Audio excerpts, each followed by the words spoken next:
안녕하세요, 묘한의사입니다. 유튜브를 보면 지루성 피부염이나 아토피, 화폐상습진에 무조건 반신욕을 해야 된다, 반신욕을 하면 낫는다라고 이야기하는 경우가 종종 있습니다. 모든 피부 질환에 반신욕은 효과가 있다라는 거죠. 그리고 인터넷을 찾아봐도 피부염에 반신욕을 해서 나았다라는 내용도 많이 나옵니다. 온갖 피부 질환이 효과가 있다라고 하는 반신욕, 그런데 효과가 없다라고 이야기하는 경우도 분명히 있습니다. 그런데 효과가 있는 분들이 스피커가 돼서 더 많은 이야기를 하기 때문에 반신욕이 더 부각되는 측면도 있습니다. 그렇게 효과 좋으면 반신욕으로 모든 피부 질환을 다 치료해야 되겠죠. 그러면 반신욕으로 치료하기 때문에 약을 쓸 필요도 없겠죠. 그래서 약 처방을 할 이유도 사실 없는 거죠. 그럼 반신욕만 지도해주면 되겠죠. 근데 반신욕도 지도받을 필요는 없죠. 영상 하나 만들어서 반신욕하는 방법을 알려주면 대부분 따라하기 때문에 가능하겠죠. 그런데 아토피 피부염이나 지루성 피부염, 화폐상습진에 모두 다 반신욕이 나쁘냐? 질환에 따라서 사실 상반된 반응을 보이는 경우가 있습니다. 이 내용을 알기가 어렵죠. 우리가 상식적으로 생각했을 때 피부질환별로 증상이 다 다르고 양상이 분명히 다릅니다. 아토피 양상이 다르고 지루성 피부염의 양상이 다르고 화폐상습진의 양상이 다르죠. 그래서 질환별 특징이 존재하죠. 그리고 발생 부위도 다릅니다. 그런데 전부 다 반신욕을 하면 효과가 있다라고 하면 설득 납득이 안 되죠. 반대로 이야기하면 모든 피부질환의 반신욕이 다 위험하냐? 그렇지 않을 수도 있습니다. 덜 위험한 질환이 분명히 존재합니다. 사실 저는 그걸 알고 있기는 합니다. 그런데 덜 위험한 거지 효과가 엄청나게 좋은 건 아니거든요.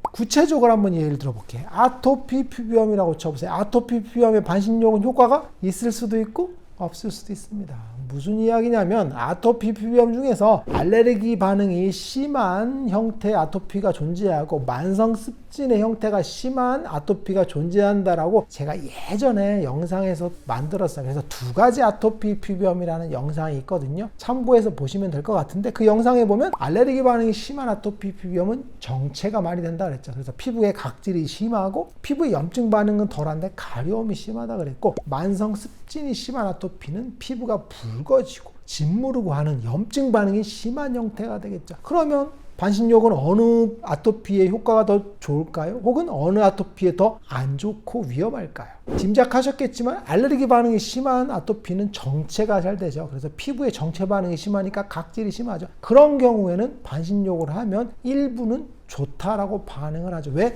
정체 반응이 생기기 때문에 피부에 혈액순환이 안 되거든요. 그런데 혈액순환을 반신욕을 통해서 공급해주면 피부가 편하다고 느낍니다. 그런데 염증 반응이 심해지는 만성습진형 타입 아토피는 반신욕을 하게 되면 뻥 터져버립니다. 왜? 염증 반응이 심하니까 열 현상도 심하죠. 그래서 뒤집어지는 경우가 많습니다. 그래서 아토피 피부염에서 아토피에서 반신욕을 했더니 좋아져. 이건 사실 알레르기 반응이 심한 정체형 아토피인 거고, 염증 반응이 심한 아토피는 저는 반신욕 했더니 뒤집어졌어요 하는 이야기가 나오는 겁니다. 이해가 되세요? 열 현상이 어느 게 심하냐에 따라서 아토피도 반신욕을 하면 덜 위험하고, 그리고 아토피도 반신욕을 하면 더 위험한 경우가 존재하죠. 그런데 건성 같은 경우는 반신욕을 제가 하라고 하기도 합니다. 건성 같은 경우는 피부에 정체 반응이 심하죠. 왜? 린설성 질환이기 때문에 그렇습니다. 각질이 생기는 린설성 질환이거든요. 아까 얘기했던 아토피 피부염에서 알레르기 반응이 심하면 뭐가 된다 그랬어요? 정체가 되죠. 그럼 뭐가 생긴다 그랬어요? 각질이 생긴다 그랬죠. 그런데 건성 자체는 린설성 질환입니다. 각질이 심하게 생기는, 각질이 500장, 600장 정도 쌓이는 그런 질환입니다. 이럴 때는 반신욕을 하면 혈액순환이 잘 되죠. 그래서 건선에는 반신욕이 도움이 됩니다. 그래서 저 같은 경우에도 건선인 경우는 반신욕을 해도 된다라고 하고 권장하기도 합니다. 그리고 운동도 권장합니다. 왜? 정체가 되니까.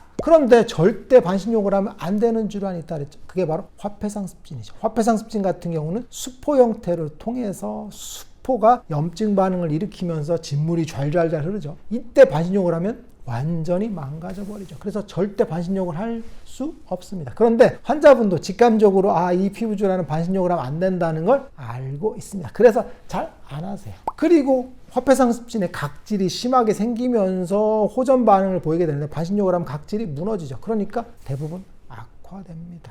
그러면 반신욕을 했을 때 가장 위험한 질환이 뭘까요? 그건 바로 지루성 피부염입니다. 지루성 피부염은 열대사 장애에서 발생한다 그랬죠. 그리고 발생 부위도 얼굴과 두피 쪽이죠. 짐작하셨겠지만 피부 질환 중에서 열이 가장 심한 질환입니다. 그런데 반신욕을 하게 되면 열이 가중되고 열이 덜 식게 되면 뻥 터져서 피부염이 갑자기 심해지는 경우가 많습니다. 제가 예전에 이야기했던 것처럼 저 역시도 지루성 피부염으로 꽤나 고생을 했다 그랬죠. 그래서 그걸 극복하는데 굉장히 어려웠다고 했는데 그때 제가 반신욕을 1년 동안 한 적이 있어요. 하루도 안 빼놓고. 그래서 반신욕을 하면 피부가 일시적으로는 편하다고 느꼈습니다. 그런데 하고 나면 조금 편한데 다음날 제자리고 그래서 조금씩 좋아지는 듯 하다가 한 번에 악화되는 시기를 거치죠. 그러면 한 번에 왕창 무너집니다. 그러면 다시 또 조금씩 빌드업해서 좋아지고 다시 또 악화되고, 즉 희망 고문이 무한 반복되는 1년 정도의 시간이 있었거든요. 그럴 때도 반신욕을 정말 열심히 했던 기억이 납니다. 그리고 나서 시간이 지나서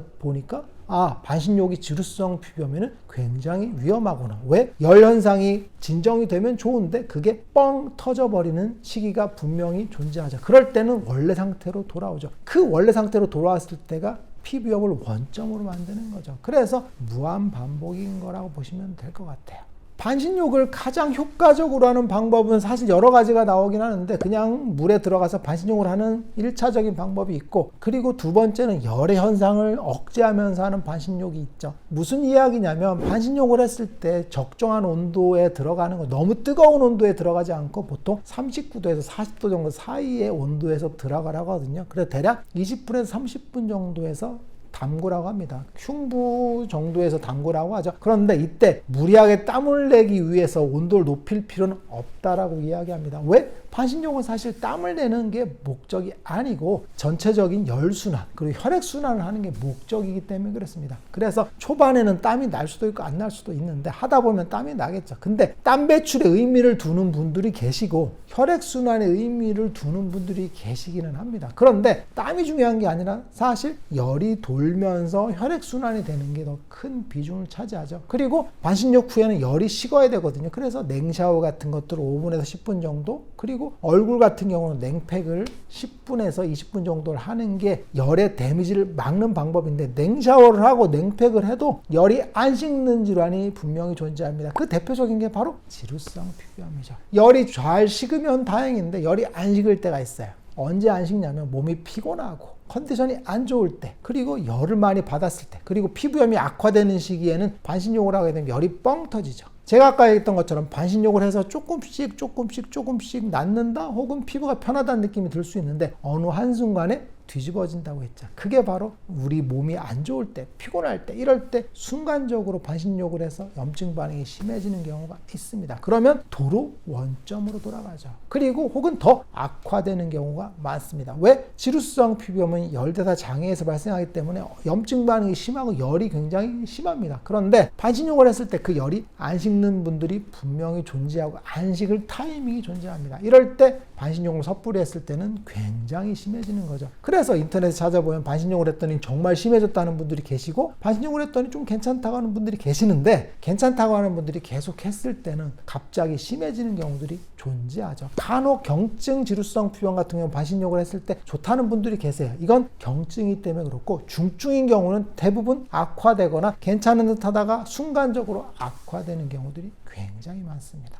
똑같은 이유로 반신욕을 했을 때 열 현상이, 열이 억제가 안 되면 위험하다고 했죠. 그러면 유산소 운동도 마찬가지입니다. 유산소 운동이 가장 위험한 것도 마찬가지로 지루성 피부염입니다. 지루성 피부염에서 러닝 같은 것들 아니면 자전거 타는 것들, 이런 것들을 했을 때 열이 억제가 안 되고 확 심해지는 경우가 많죠. 언제? 더운 여름에. 만일 땀을 배출했을 때 피부염이 개선이 된다면 가장 더운 여름철에 땀을 뻘뻘 흘리면서 러닝을 1시간 정도 하면 지루성 피부염이 확 나아야 되겠죠. 그런데 낫지 않고 더 악화되는 경우가 비일비재합니다. 실제로 한번 해보세요. 그 열이 억제가 안 되는 경우가 굉장히 많고 대부분입니다. 그래서 한번 뻥 터지는 경우는 반신욕을 했을 때랑 꾸준한 유산소 운동을 했을 때도 악화되는 경우들이 굉장히 많이 존재하죠. 오늘의 시간에는 지루성 피부염의 반신욕이 위험한 이유에 대해서 한번 알아봤어요. 여러 습진성 질환 중에서 지루성 피부염은 반신욕에 의한 데미지가 가장 큰 질환입니다. 아토피 같은 경우는 간혹 하면 좋다는 분들도 분명히 계시지만 실제로 지루성 피부염을 하다 보면 대부분 악화되고 그리고 좋아졌다 안 좋아졌다를 반복하면서 희망 고문이 되는 경우가 많으니 신중하게 선택하시고 반신욕은 될 수 있으면 안 하시는 걸 추천드리겠습니다. 묘한의사에게 궁금한 거 있으면 댓글 남겨주세요. 영상을 통해서